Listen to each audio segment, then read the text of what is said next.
जय हिंद दोस्तों, मैं रुपेश सिन्हा आप सभी का स्वागत करता हूं आप सभी के अपने ही चैनल डिजिटल पाठशाला में।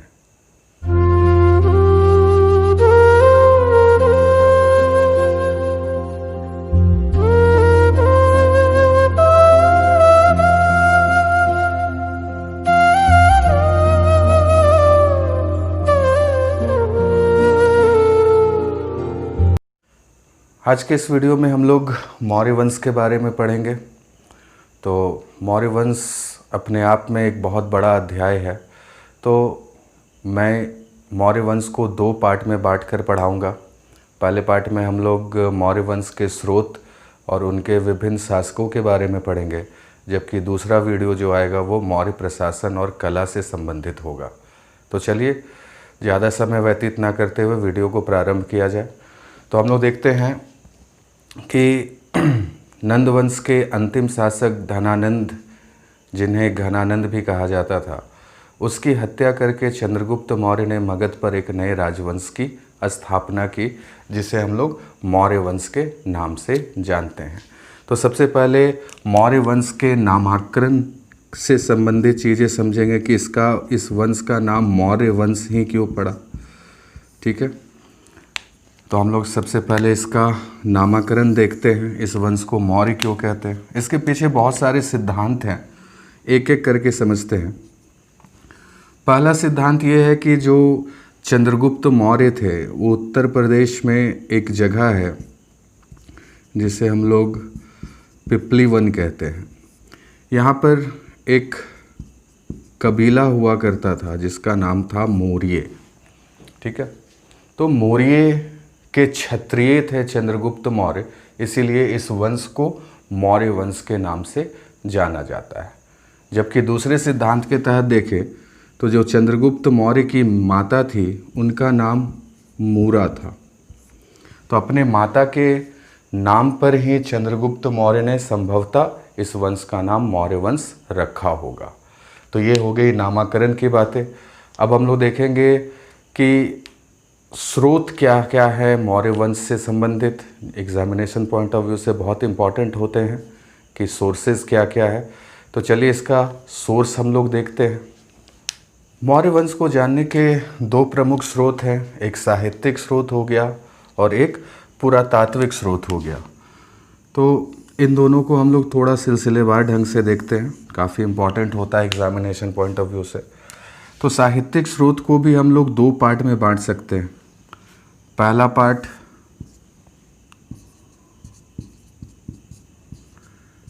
देशीय साहित्य और दूसरा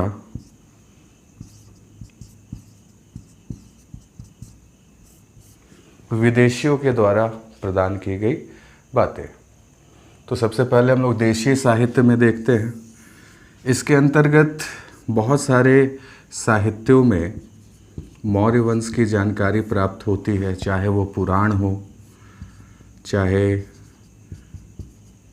जैन ग्रंथ हो, या फिर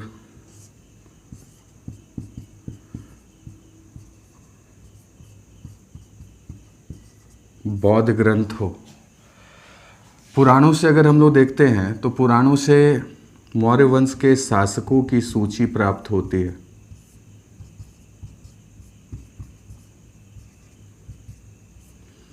ठीक है, और पुराण में ही मौर्य वंश के एक शासक अशोक को अशोकवर्धन के नाम से भी जाना गया है। जैन ग्रंथ में देखा जाए तो दो जैन ग्रंथ इम्पॉर्टेंट है। एक है कल्पसूत्र, जिसकी रचना हम लोग पहले पढ़ चुके हैं, भद्रबाहु के द्वारा की गई है। जबकि दूसरा ग्रंथ है परिशिष्ट पर्वन। इन दोनों पुस्तकों की चर्चा पहले के वीडियो में की जा चुकी है। परिशिष्ट पर्वन के जो लेखक हैं उनका नाम है हेमचंद्र, जबकि ये भद्र बाहु के द्वारा लिखा गया है। परिशिष्ट पर्वन से चंद्रगुप्त मौर्य के अंतिम दिनों का पता चलता है और मौर्य काल के दौरान आए गए भीषण अकाल का वर्णन मिलता है। कल्पसूत्र जो भद्रबाहु का लिखा गया साहित्य है, इसमें भी मौर्य वंश की बहुत सारी बातें बताई गई है और साथ ही साथ इसमें भी चंद्रगुप्त मौर्य के अंतिम दिनों की बातें वर्णित है। तो ये हम लोगों ने देखा पुराण और जैन ग्रंथों में क्या क्या वर्णित है। इसके अलावा अगर बौद्ध ग्रंथ देखें तो 2 बौद्ध ग्रंथ, एक महावंश और एक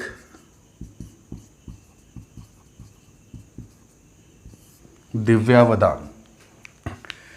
तो महावंश और दिव्यावदान में भी मौर्य वंश से संबंधित बातें बताई गई है। महावंश में भी मौर्य वंश के शासकों का वर्णन किया गया है, साथ ही साथ अशोक के राज्याभिषेक की घटनाओं का वर्णन मिलता है।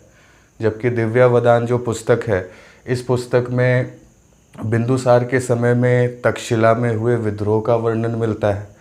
तो इन सारे पुस्तकों के माध्यम से भी हम लोग जानकारी हासिल कर सकते हैं। इसके अलावा कुछ कुछ और देशीय साहित्य हैं जिसे मैं फिर से बताता हूँ।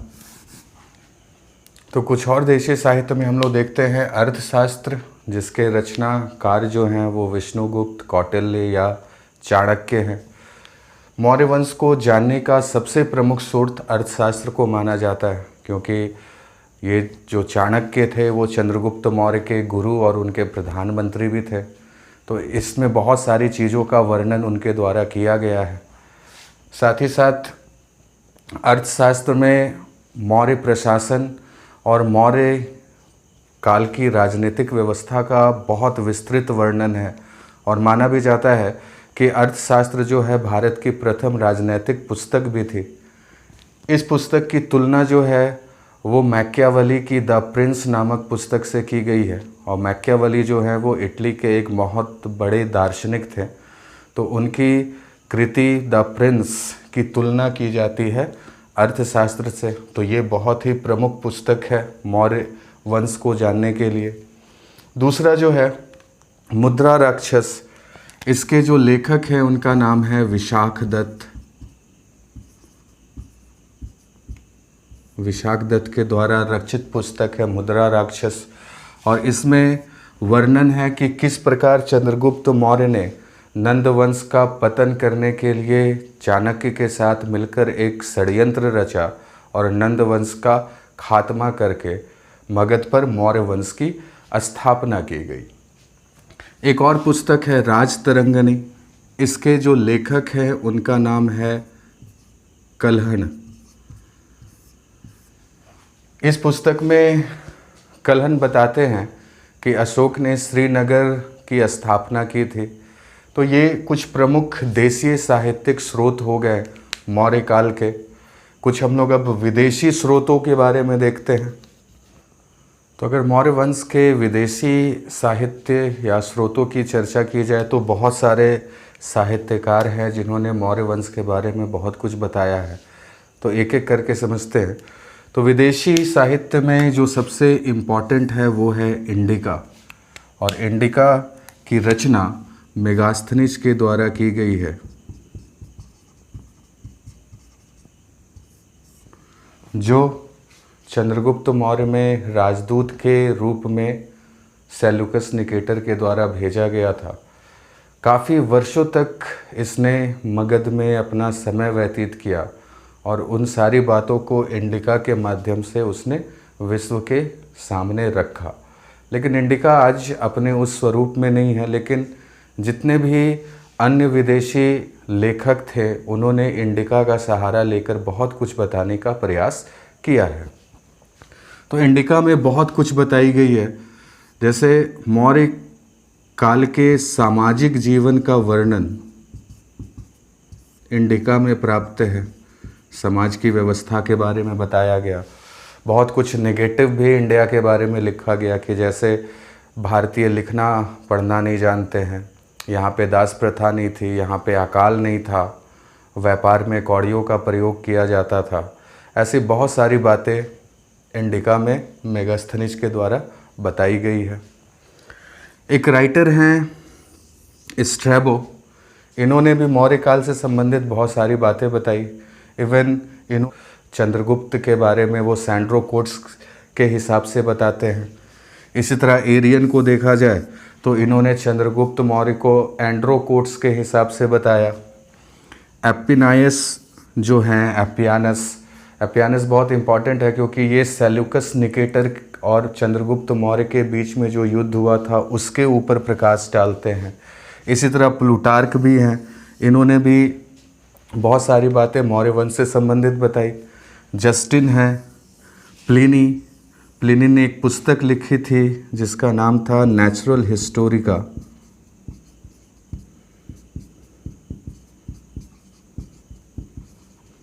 जो 75 ईस्वी में लिखी गई लैटिन भाषा में।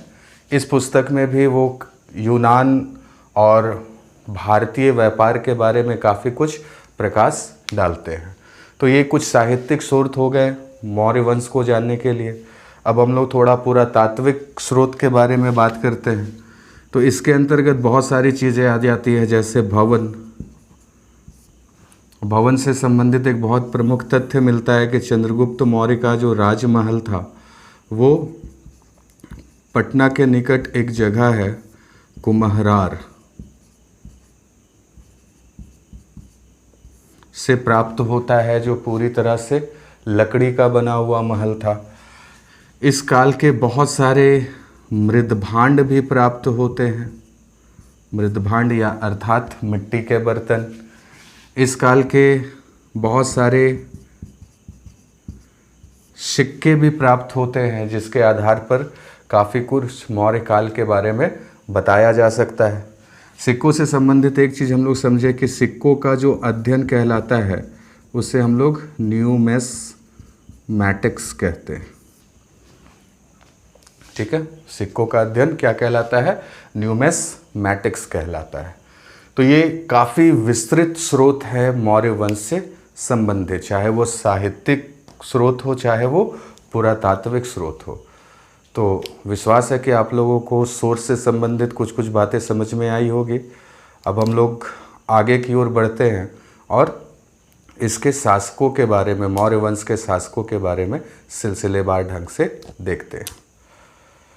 तो चलिए हम लोग चंद्रगुप्त मौर्य के बारे में सबसे पहले देखें। तो चंद्रगुप्त मौर्य 322 ईसा पूर्व से लेकर 298 ईसा पूर्व तक मौर्य वंश का शासक के रूप में कार्य करते हैं। इनके कुछ अन्य नाम भी मिलते हैं, जैसे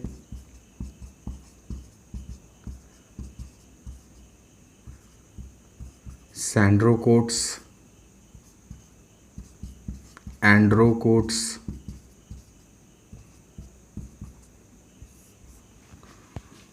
पोलीब्रोथुस,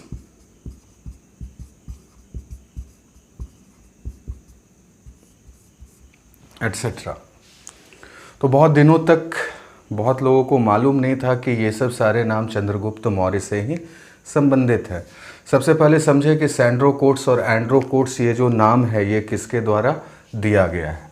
तो सैंड्रोकोट्स नाम दो व्यक्तियों ने दिया, पहला है स्ट्रैबो और दूसरा है जस्टिन। इन दोनों व्यक्तियों ने ही चंद्रगुप्त मौर्य को सैंड्रोकोट्स कहा, जबकि एंड्रोकोट्स नाम देने वाले एरियन और प्लूटार्क थे। पोलीब्रोथस का नाम भी स्ट्रैबो के द्वारा दिया गया है। बहुत दिनों तक ये दोनों जो नाम है सैंड्रोकोट्स, एंड्रोकोट्स, ये एक अबुझ पहेली थी कि भारत के शासक के बारे में ही वर्णित है, लेकिन ये शासक कौन है ये किसी को नहीं मालूम था। इन दोनों नामों को चंद्रगुप्त मौर्य के रूप में पहचान दिलाने वाले व्यक्ति का नाम सर विलियम जोन्स था।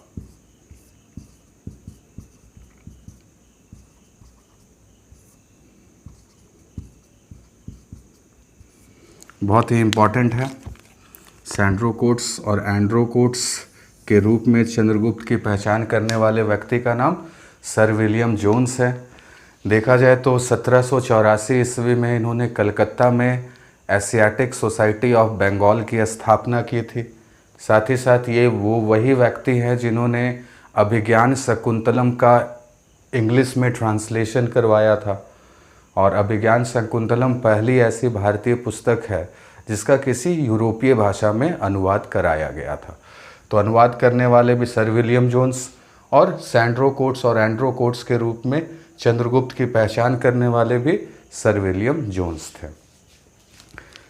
नेक्स्ट देखते हैं, चंद्रगुप्त मौर्य और सेल्यूकस निकेटर के बीच में 305-4 ईसा पूर्व में युद्ध होता है और इस युद्ध में सेल्यूकस निकेटर को चंद्रगुप्त मौर्य पराजित कर देते हैं और सिंधु नदी के किनारे इन दोनों के बीच में एक संधि होती है। इस संधि के तहत सेल्यूकस निकेटर कुछ चीज़ें प्रदान करते हैं चंद्रगुप्त मौर्य को। जैसे सेल्यूकस निकेटर की जो पुत्री थी जिसका नाम हेलेना था, हेलेना का विवाह चंद्रगुप्त मौर्य के साथ करा दिया गया। दूसरा, दहेज के रूप में सेल्यूकस निकेटर क्या करते हैं, चंद्रगुप्त मौर्य को 5 प्रांत प्रदान करते हैं। तो ये 5 प्रांत बहुत इंपॉर्टेंट है। तो इन 5 प्रांतों को हम लोग सबसे पहले देखें क्या क्या नाम था।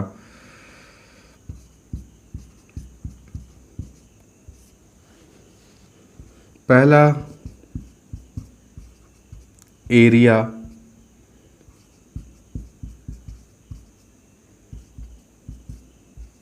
अराकोशिया,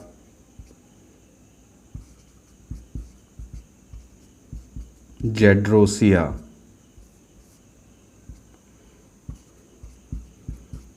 पेरीपेसमदई और सिंध के कुछ प्रांत। तो ये 5 प्रांत सेल्यूकस निकेटर के द्वारा चंद्रगुप्त मौर्य को सौंपे जाते हैं। आज के वर्तमान काल में अगर हम लोग देखते हैं तो एरिया यानी हेरात, अराकोशिया हम लोग सिकंदर के वीडियो में इसको पढ़ चुके हैं, अराकोशिया, कांधार, जेड्रोसिया ये जो प्रांत हुआ करता था ये बलूचिस्तान का प्रांत होता था, पेरीपेसमदई जो है ये काबुल है और ये सिंध का प्रांत। तो ये 5 प्रांत सेल्यूकस निकेटर के द्वारा सौंपे जाते हैं चंद्रगुप्त मौर्य को। और यहीं पे पहली बार एक शब्द और एक प्रथा का प्रचलन प्रारंभ होता है भारत में जिसे हम लोग दहेज प्रथा कहते हैं। इसके बदले में चंद्रगुप्त मौर्य भी सेल्यूकस निकेटर को रिटर्न गिफ्ट देते हैं और रिटर्न गिफ्ट के अंतर्गत वो क्या करते हैं, 500 हाथी उपहार स्वरूप सेल्यूकस निकेटर को प्रदान कर दिया जाता है। और सेल्यूकस निकेटर क्या करते हैं, अपना एक राजदूत मेगास्थनीज को भेजते हैं चंद्रगुप्त मौर्य के दरबार में। तो ये सेल्यूकस निकेटर के साथ युद्ध और उससे संबंधित कुछ तथ्य थे चंद्रगुप्त मौर्य से संबंधित। नेक्स्ट देखते हैं, चंद्रगुप्त मौर्य ने दक्षिण भारत का भी अभियान किया और इसने दक्षिण में मौर्य वंश की जो सीमा निर्धारित की वो उत्तरी कर्नाटक तक था, यानी बोल सकते हैं मैसूर के क्षेत्र तक चंद्रगुप्त मौर्य अपना अधिकार कर लेता है। और इसका वर्णन, दक्षिण भारत के अभियान का वर्णन जो किया गया है वो 2 तमिल पुस्तकों में मिलता है। एक का नाम है अहनामूर और दूसरा मुरना नूरू। ठीक है, तो अहनामूर और मुरना नूरू जो पुस्तक है ये तमिल पुस्तक, इसमें दक्षिण भारत के अभियान के बारे में बताया गया है। नेक्स्ट हम लोग देखें पश्चिम अभियान। तो पश्चिम अभियान का अगर चंद्रगुप्त की सीमा भारत के पश्चिम क्षेत्र में देखें तो वो ईरान तक सटी हुई थी और सेल्यूकस निकेटर के अभियान युद्ध से भी हम लोग ये चीज़ समझते हैं। और पश्चिम अभियान का वर्णन एक तरह से बोला जाए तो एक शक शासक थे जिनका नाम रुद्रदामन था। इन्होंने 150 ईस्वी में एक अभिलेख की रचना की जिस अभिलेख का नाम है गिरनार अभिलेख। ठीक है, जिसे जूनागढ़ अभिलेख या काठियावाड़ अभिलेख के नाम से भी जाना जाता है, उसमें वर्णन वो करता है कि चंद्रगुप्त मौर्य ने गुजरात के सौराष्ट्र में एक झील का निर्माण कराया था जिसका नाम सुदर्शन झील था। और इस झील के निर्माण का जो उद्देश्य था वो सिंचाई था। माना जाता है कि चंद्रगुप्त मौर्य का जो एक राज्यपाल था उसने ही इसका निर्माण सुदर्शन झील का करवाया था। ठीक है, नेक्स्ट देखते हैं चंद्रगुप्त मौर्य की मृत्यु। तो चंद्रगुप्त मौर्य आरंभ में शैव धर्म के उपासक थे, लेकिन अपने जीवन के अंतिम क्षणों में ये जैन धर्म को स्वीकार कर लेते हैं। और जब भद्रबाहु दक्षिण भारत की ओर श्रवणबेलगोला की ओर जाते हैं तो वो भी उस यात्री दल में शामिल हो जाते हैं और वो भी श्रवणबेलगोला पहुंचते हैं।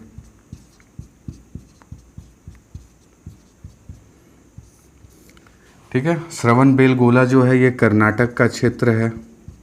तो इस जगह पर एक पहाड़ी है जिसका नाम है चंद्रगिरी पहाड़ी।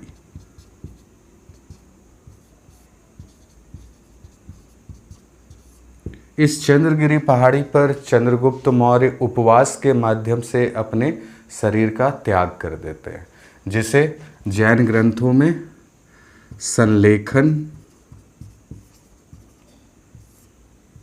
या फिर संथारा के नाम से जाना जाता है। तो उम्मीद है आप लोगों को चंद्रगुप्त मौर्य समझ में आया हो। अब हम लोग आगे बढ़ते हैं। चंद्रगुप्त मौर्य की मृत्यु के बाद उनका पुत्र बिंदुसार अगला शासक बनते हैं। तो चलिए हम लोग बिंदुसार के बारे में समझते हैं। तो बिंदुसार के भी अन्य नाम पहले हम लोग देखें तो इसे अमित्रघात,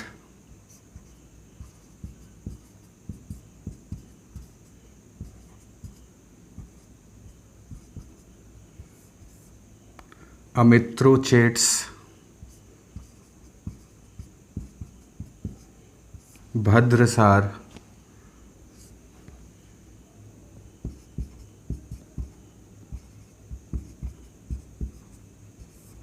तथा सिंहसेन के नाम से जाना गया है। अमित्रघात का मतलब होता है अमित्र यानी शत्रु और घात मतलब विनाशक, जो शत्रुओं का विनाशक हो। जबकि यूनानी ग्रंथों में इसे अमित्रोचेट्स कहा गया है। जबकि अगर हम लोग देखते हैं भद्रसार, ये जो नाम मिलता है ये भद्रसाल वायु पुराण में मिलता है। जबकि सिंहसेन जो जैन ग्रंथों में इसका नाम वर्णित है। ठीक है, बिंदुसार अपने वैदेशिक संबंध के लिए ज़्यादा प्रमुखता से जाने जाते हैं। खास करके इनका सीरिया और मिस्र के साथ संबंध काफ़ी अच्छा था। इनके समकालीन जो सीरिया के शासक थे उनका नाम एंटियोकस था।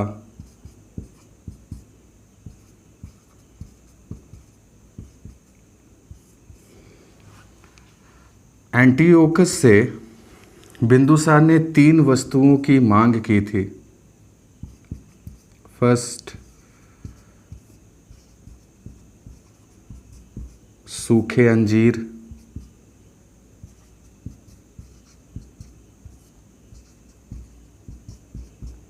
मीठी मदिरा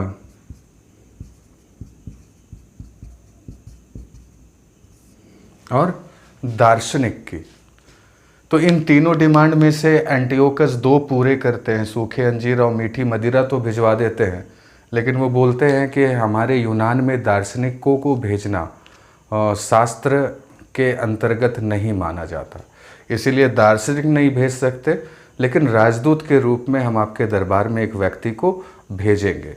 तो एंटियोकस क्या करते हैं, अपना एक राजदूत जिसका नाम डाइमेकस था उसे भेजते हैं बिंदुसार के दरबार में। किस रूप में? राजदूत के रूप में। ठीक है, इसी तरह देखा जाए तो बिंदुसार के समकालीन मिस्र में जो शासक हैं इनका नाम है टॉलमी सेकंड या फिर इन्हें फिलाडेल्फस भी नाम से जाना जाता है। फिलाडेल्फस। इन्होंने भी क्या किया था, अपने संबंध को मजबूत बनाने के लिए बिंदुसार के पास एक राजदूत भेजा जिसका नाम था डायनोसियस।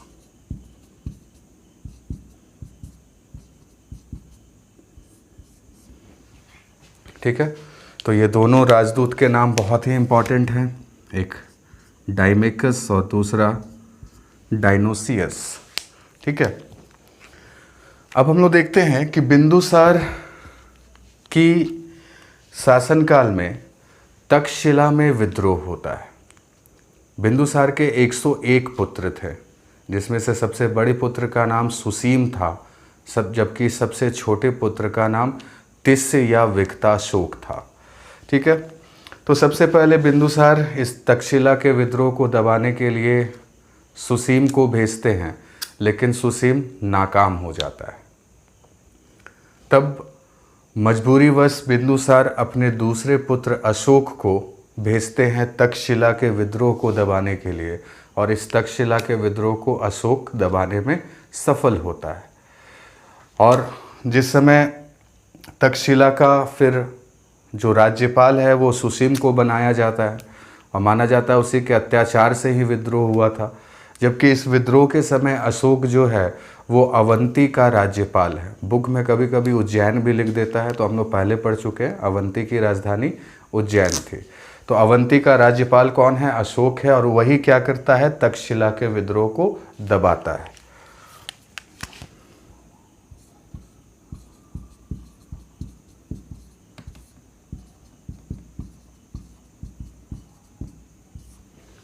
ठीक है, नेक्स्ट देखते हैं बिंदुसार। तो बिंदुसार उपासक थे आजीवक संप्रदाय के। इनके ऊपर जो सर्वाधिक प्रभाव था वो एक जैन मुनि थे जिनका नाम था पिंगलवत्स। तो इनका प्रभाव काफ़ी ज़्यादा था बिंदुसार के ऊपर। जबकि बिंदुसार के दरबार में एक बौद्ध मुनि भी रहते थे जिनका नाम तारानाथ था। ठीक है, तो ये आजीवक संप्रदाय के उपासक है, समर्थक है। आजीवक संप्रदाय के बारे में हम लोग जैन धर्म के वीडियो में पढ़ चुके हैं कि इसके जो संस्थापक है उनका नाम मखली गोशाल दत्त था। ठीक है, अब क्या होता है, 273 ईसा पूर्व में बिंदुसार की मृत्यु हो जाती है और उनके पुत्रों के बीच में उत्तराधिकारी का युद्ध होता है।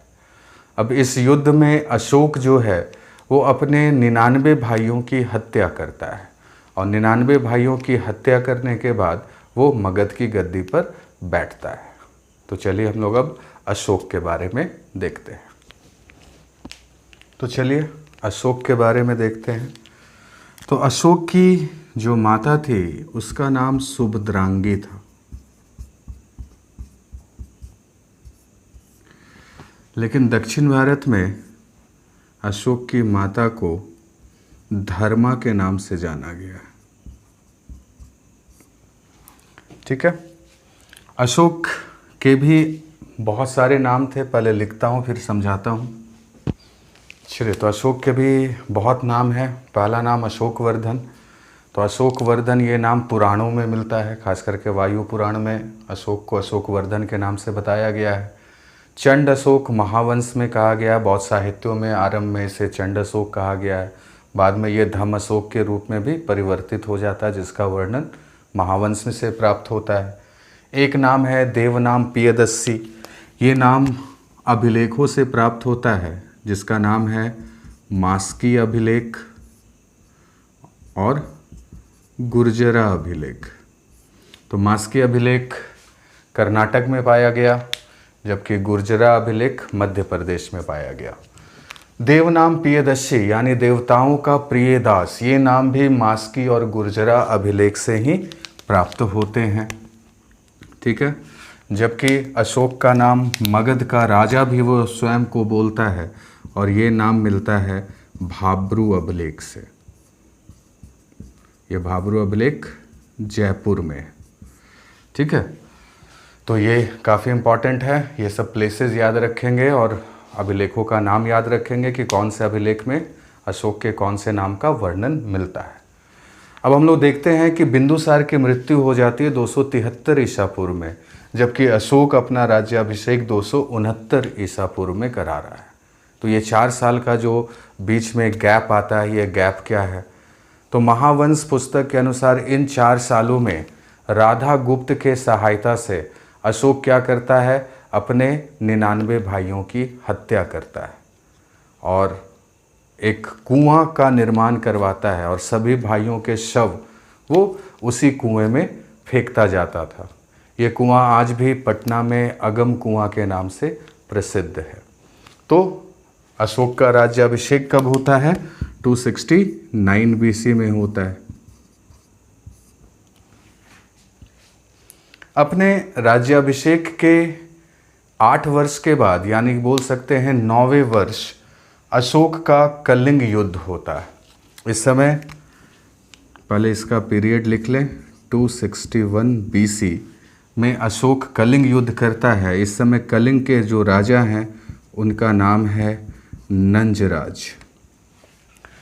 तो ये युद्ध को देखा जाए तो ये युद्ध व्यापारिक दृष्टिकोण से ज़्यादा महत्वपूर्ण है, क्योंकि इस युद्ध के माध्यम से अशोक कलिंग से हाथी और बंदरगाह की प्राप्ति करना चाहता है। तो प्राचीन भारत का बहुत ही प्रसिद्ध युद्ध, जिसमें 1 लाख से ज़्यादा सैनिक मारे गए, मृत्यु 1 लाख से अधिक लोगों की हुई, जबकि 1.5 लाख घायल हुए, जिन्हें बाद में अशोक ने बंदी बना लिया। तो जब वो युद्ध जीतने के बाद युद्ध भूमि में जाता है और शवों पर विलाप करते हुए परिजनों को देखता है, तो इसका हृदय पसीज जाता है और वो ये घोषणा करता है कि अब भेरी घोष नहीं होगी, अब धम घोष होगी। भेरी घोष का मतलब होता है, प्राचीन काल में जब युद्ध होते थे तो युद्ध प्रारंभ होने के पहले जो शंखनाद किया जाता था या भेरी बजाई जाती थी, उसी को भेरी घोष कहा गया है। तो अशोक इस युद्ध के बाद क्या करता है? युद्ध को पूर्णतः त्याग देता है। तो ये एक फैक्ट यहाँ से भी मिलता है कि अशोक का सम्राट बनने के बाद पहला और आखिरी एकमात्र युद्ध जो उसने लड़ा वो किसके खिलाफ लड़ा? कलिंग के खिलाफ लड़ा और कलिंग पर इसने अधिकार कर लिया। नेक्स्ट देखते हैं, अशोक ने 251 ईसा पूर्व में तीसरी बौद्ध सभा का आयोजन किया पाटलिपुत्र में, और इस सभा के जो अध्यक्ष थे उनका नाम मोगलीपुत्र तिस था। ये बौद्ध संगति भारतीय इतिहास के लिए काफ़ी प्रमुख है, क्योंकि इसी के बाद बौद्ध धर्म का प्रचार विदेशों में होना प्रारंभ होता है। नेक्स्ट देखते हैं अशोक की धार्मिक यात्रा। तो 2 यात्राएं आप लोग याद रखेंगे। पहला क्या है? तो अशोक जब कलिंग युद्ध समाप्त होता है तो बोला जाता है अपने राज्याभिषेक के 10वें वर्ष और 20वें वर्ष 2 यात्राएं करता है। पहली यात्रा जहाँ पर महात्मा बुद्ध को ज्ञान की प्राप्ति हुई बौद्ध गया में, और 20वें वर्ष जहाँ पर महात्मा बुद्ध का जन्म हुआ, यानी कि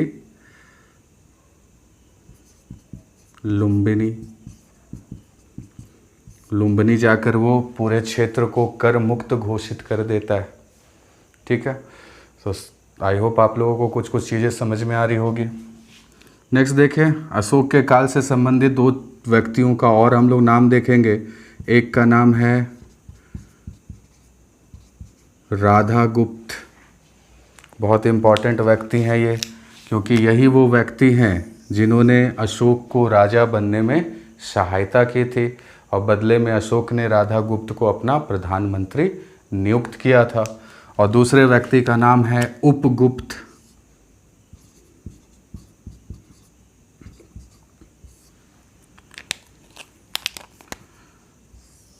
उपगुप्त, तो उपगुप्त को हम लोग देखते हैं। तो उपगुप्त क्यों फेमस है? क्योंकि उपगुप्त ने ही अशोक को बौद्ध धर्म की ओर प्रेरित किया था और दीक्षा लेके वो बौद्ध धर्म को स्वीकार कर लेता है। तो आई होप आप लोगों को अशोक से संबंधित कुछ कुछ बातें समझ में आई होगी। अशोक से संबंधित और बहुत सारी बातें जो हम लोग प्रशासन में देखेंगे। एक चीज़ सिर्फ समझ ले कि अशोक भारत का पहला शासक था जिसने अभिलेख लिखना प्रारंभ किया था। ठीक है, चलिए अशोक से संबंधित। अशोक भी शुरू में शैव धर्म का समर्थक था, बाद में इसने बौद्ध धर्म को स्वीकार किया। ठीक है, लेकिन बौद्ध धर्म को स्वीकार करने के बाद भी इसने आजीवक संप्रदाय यानी जैन धर्म से संबंधित भी कुछ कार्य किए थे। ये क्या करता है? नागार्जुन पहाड़ी में आजीवकों को रहने के लिए कुछ गुफाएं प्रदान करता है, जिसे कर सोपारा, विश्व झोपड़ी और लोमेश के नाम से जाना जाता है। 4 गुफाएं वो आजीवक संप्रदाय को रहने के लिए प्रदान करता है। अशोक की मृत्यु के बाद उसका पुत्र कुणाल राजा बनता है और यहाँ से ही मौर्य वंश के पतन आरंभ हो जाती है। ठीक है, कुणाल के बाद अशोक का पोता दशरथ शासक बनता है। उसकी प्रमुख विशेषता ये रहे कि उसने भी आजीवक संप्रदाय के लोगों को रहने के लिए कुछ गुफाएं प्रदान की थी। आगे चलकर संप्रति नाम के एक शासक होते हैं। तो जिस प्रकार अशोक बौद्ध धर्म के कार्य के लिए प्रसिद्ध है, उसी तरह संप्रति जैन धर्म के लिए काफ़ी प्रसिद्ध होते हैं। और अंततः मौर्य वंश के अंतिम शासक वृहद्रथ होते हैं, जिनकी हत्या 185 ईसा पूर्व में उन्हीं के ब्राह्मण सेनापति पुष्यमुत्र शुंग के द्वारा कर दी जाती है और मगध पर एक नए राजवंश शुंग वंश का पदार्पण होता है। तो आई होप आप लोगों को आज का वीडियो समझ में आया हो। तो वीडियो पर ऐसे ही अगर पसंद आया हो तो लाइक और शेयर ज़रूर करें और अपना सपोर्ट ऐसे ही दर्शाएं लाइक और शेयर के माध्यम से। तो अगले वीडियो में फिर मिलते हैं। जय हिंद।